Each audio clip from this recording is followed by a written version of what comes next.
Welcome to another episode of FML, and today we're going to go over my latest financial mistake, this 96 BMW 750iL, and we're going to talk about what it needs and what our future plans are with this, so stay tuned. You called my bluff, I don't know what to do.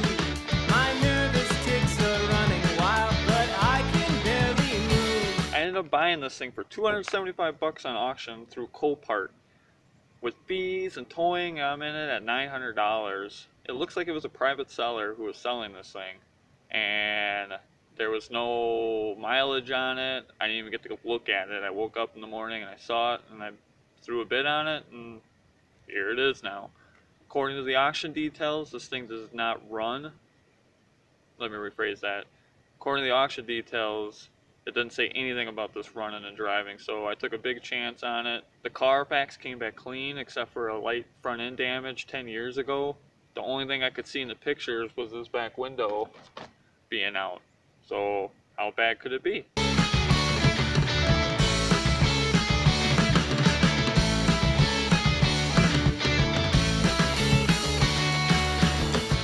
So here is the BMW in all its glory. What I didn't see in the pictures was all this hail damage. So I'm not sure if it's going to catch it. There's a good angle. Mostly on the hood. There's a few dents on the roof. And then the trunk is pretty jacked up. I'm assuming that's what took out this back window. And the front corner of this windshield is pretty jacked up. So it looks like it's been sitting for a while. The wipers on it they're pretty well worn. Either that, they haven't changed them in a long time, and then the molding around the windows is all peeling up right here.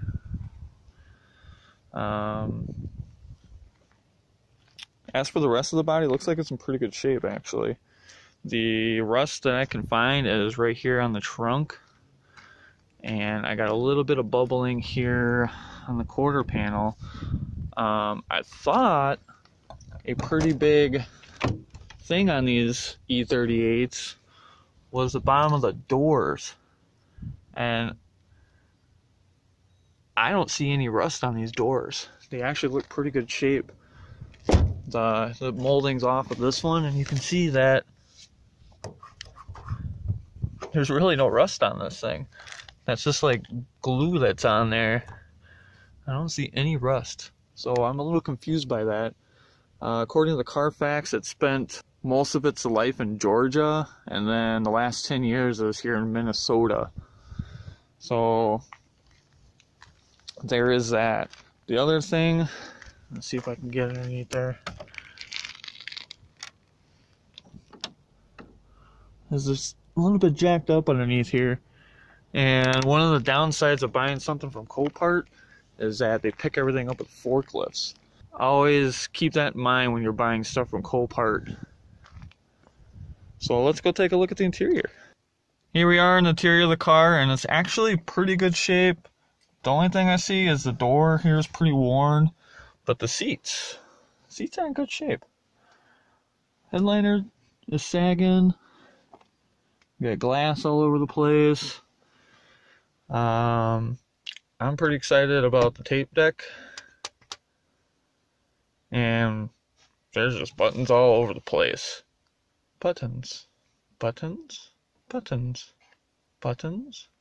Buttons. More buttons. So now that I'm in the vehicle, I can talk more about what my plan is with this thing. And I actually bought this thing mostly for the motor. If anyone's been watching any of my videos, you will see that my BMW X5 needs a motor. And one of the things I discussed in it was doing a swap, and that's where this V12 comes in. I found an adapter plate where I can adapt a more common BMW transmission. More specifically, I want to be using the 6-speed from a 540i. I think that'll help with some compatibility issues, and I'm not getting into a newer BMW. This should all work fairly well together. If not, I just want the thing to run, which brings us to our next point. Will this thing start? I didn't see anything in Copart about this being a run and drive vehicle. So I have a fresh battery in it. The old one was pretty jacked up. The plastic all around the positive post was corroded and like just gone. There was acid seeping from where the two pieces of the battery are pressed together, so, or glued together, I guess. So now that we got a fresh battery in here, we're gonna start it up. I already know what's gonna happen because I was already excited earlier this week to try to get it to run, and it's not good. So I got a fresh battery in it. I took it out of the X5.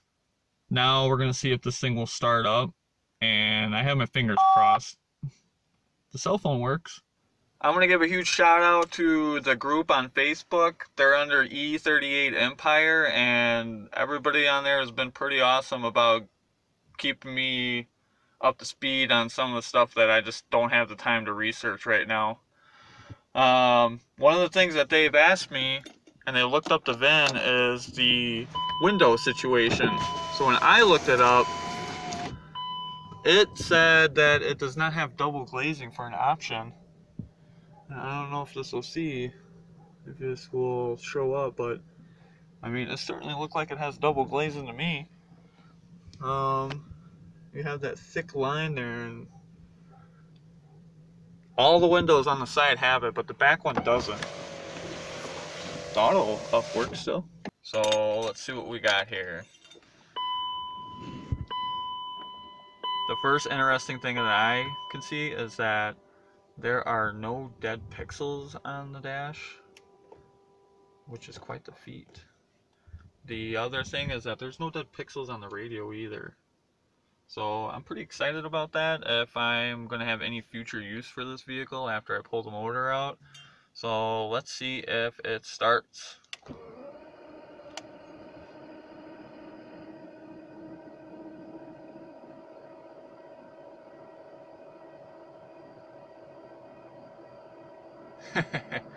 And that is a big no. It just turns over. So let's go pop the hood and see what we got underneath there. Behold the mighty V12 M73. I can tell you that I smell gas, and that was the first thing that I noticed when I had first started it. So let's go turn it over and see what we can find.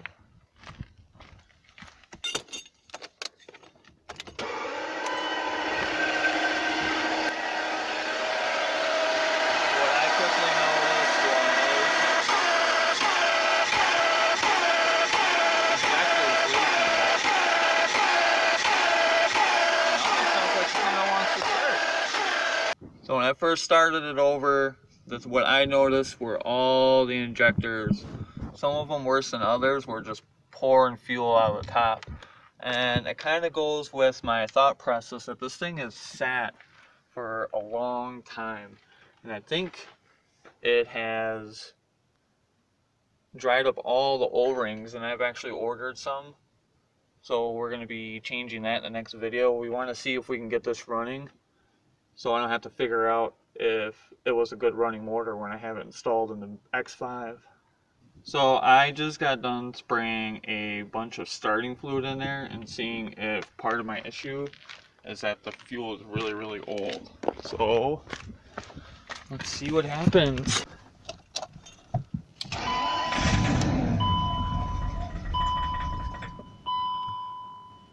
Well, it starts. It ran for a few minutes. Sorry, it ran for a second. Alright, I really loaded it up with starter fluid, so let's see if I blow it up.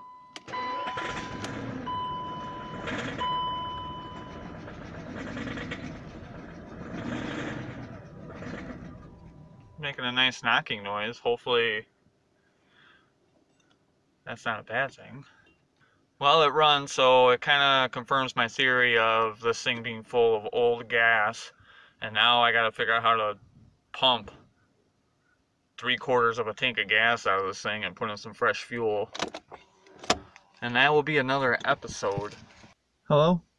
Yeah, that'll be $32,000 to fix this. I'll bring it over Monday morning. Alright, see you then. Bye. Joys of having a phone in the car. I'm in here in the back seat. As I've gathered from these forums, my headrest doesn't work. But the rest of it does.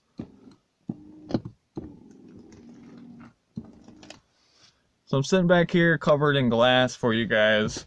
The next video I'm going to pump this gas out, put some fresh fuel in there, and give that a nice refresh. See if we can get it running and maybe take it for a ride. This thing might surprise me, surprise everyone if this thing drove well. So that's it for the video today. Don't forget to subscribe and comment on what you guys think. Thanks for watching. See you next time.